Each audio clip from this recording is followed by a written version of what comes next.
Hello once again and welcome back to number 3 of our look through Glen Scotia's core lineup. Will it be lucky last with Victoriana or not? Yeah. We'll find out. Yep.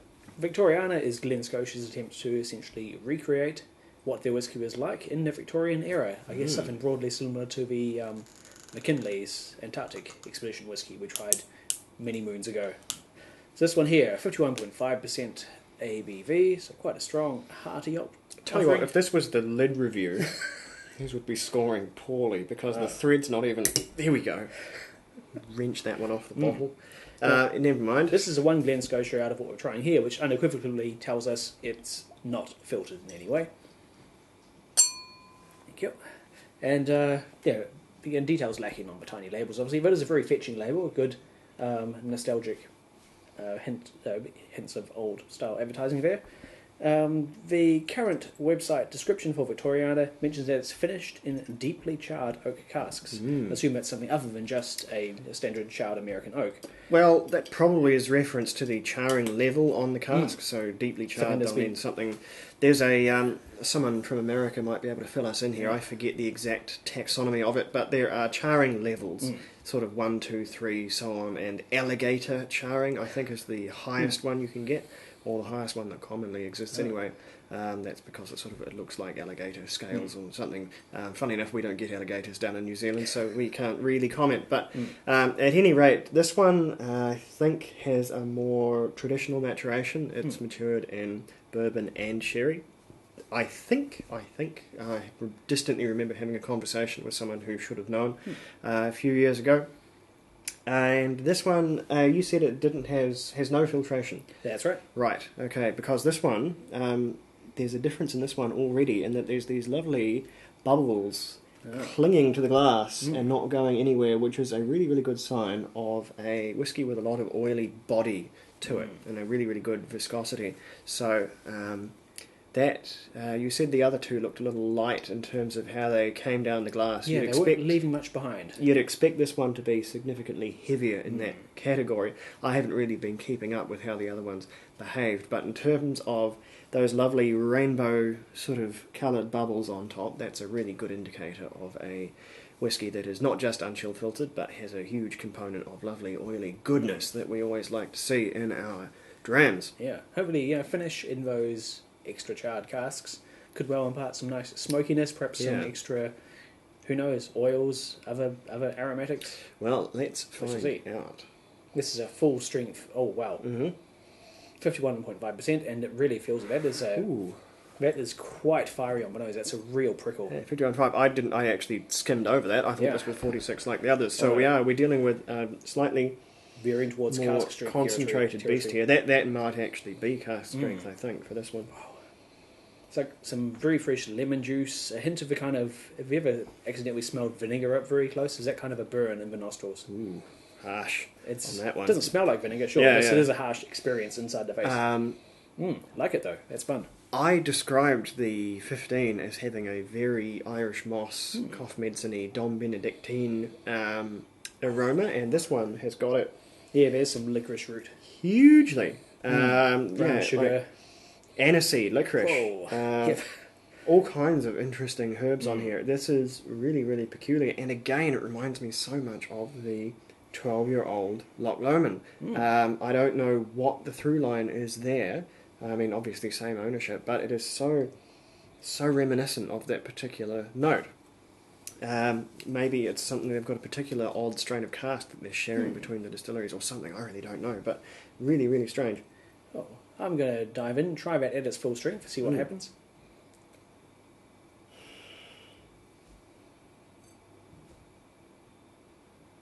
That is so gentle on the tongue. It's warm. You can feel the alcohol heat there.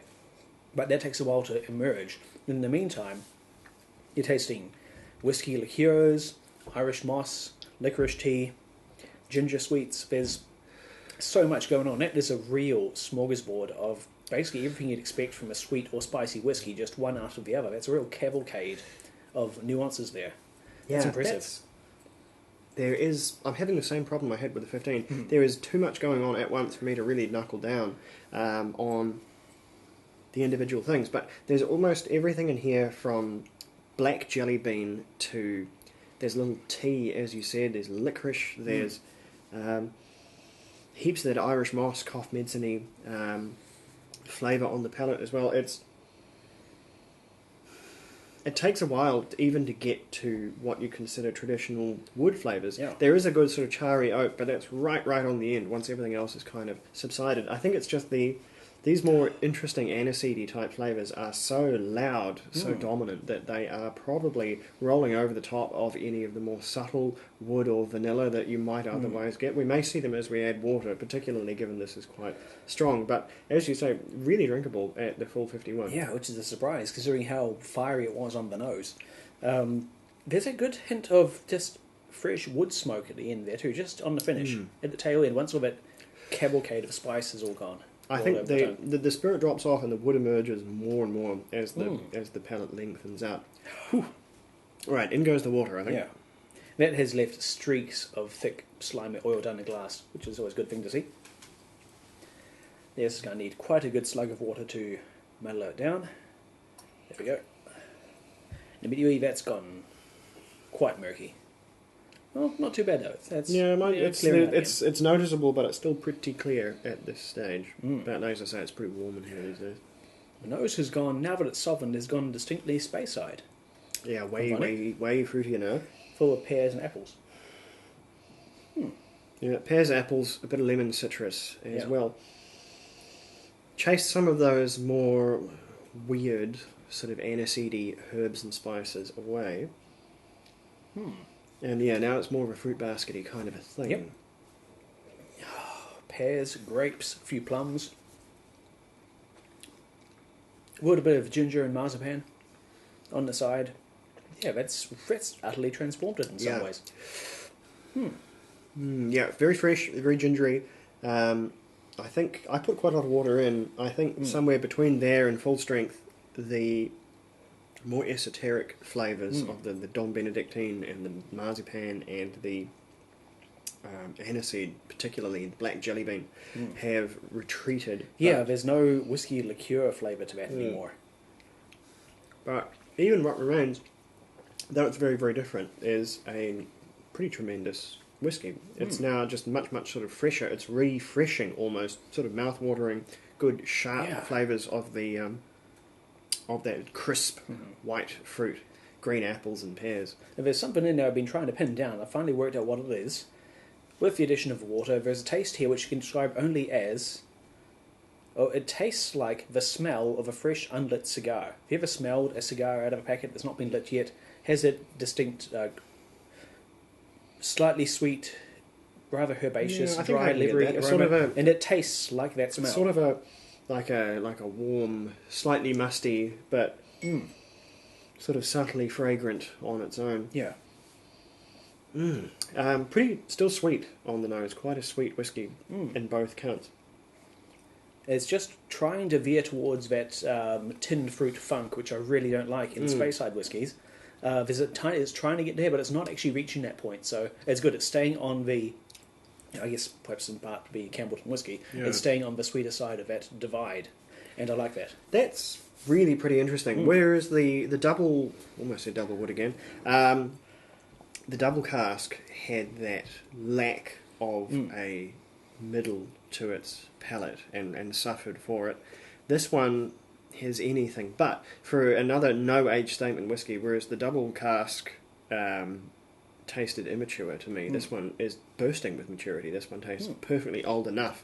So who knows what's going on with two equally no-age statement whiskies. This one, for whatever reason, be it older or just better casks involved, better whiskey involved, tastes way more mature, fully mature, as old as it needs to be. There is no gaps in this one. If anything, there's almost too much going on for my tongue to really comprehend.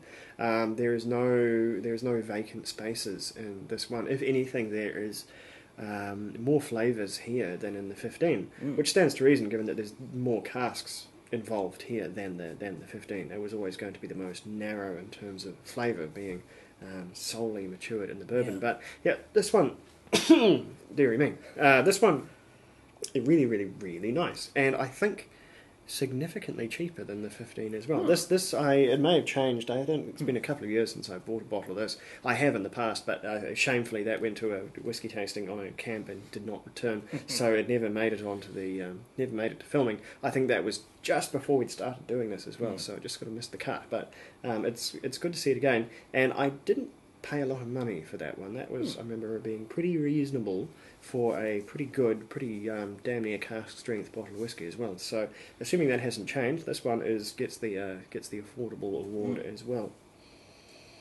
No, that I really like. Difficulty comprehending all of it. It's not so much an easygoing whiskey, although it is quite fresh with that big slug of water in there. It's not really one that would go too well with other things, be it food or goodness knows what else. It's really a whiskey that goes along with itself, and it's got so much going on that that's really all you need. A glass of this, plenty to think about for quite some time, I think. Was I to spend hours and hours and hours and actually fully document the tasting notes like this, it would be a long time getting everything down on paper. Kind of a nightmare task, really, so I'm not going to do that anyway. The dressing table of whiskey is crammed full. You'll be rummaging a long time for the underpants of accessibility. So, I just had a weird image there, but never mind. The scores, before I was derailed with underwear, scores for this one, really, really good. I think, considering, and I know I'm not supposed to take price into accordance with these, but it always subconsciously feel it affecting me, making my score creep one direction if money matters, that's a relevant consideration. Yeah, but no, this one I think really, really quite scrummy. This is going up from the first one. This is a 90 for me. It's really nice. What do you think? Well, I also give it a 90, which for me puts it exactly on par with the 15-year-old we tried first. There's a lot more going on here, and the 15 had some really outstanding single clear notes. This one is as good, only in different ways. Brings different things to the table, takes you on a heck of a journey, especially considering the higher strength, which I think is where it truly shines its best. They're all, in their own way, pretty different beasts. It's the pity that the one in the middle, the double cask couldn't really truck with the others, but 2 out of 3 I think ain't bad, and all in all, pretty solid whiskies there. And considering Glen Scotia's prior reputation, which was for sort of drab, almost pointless whiskey.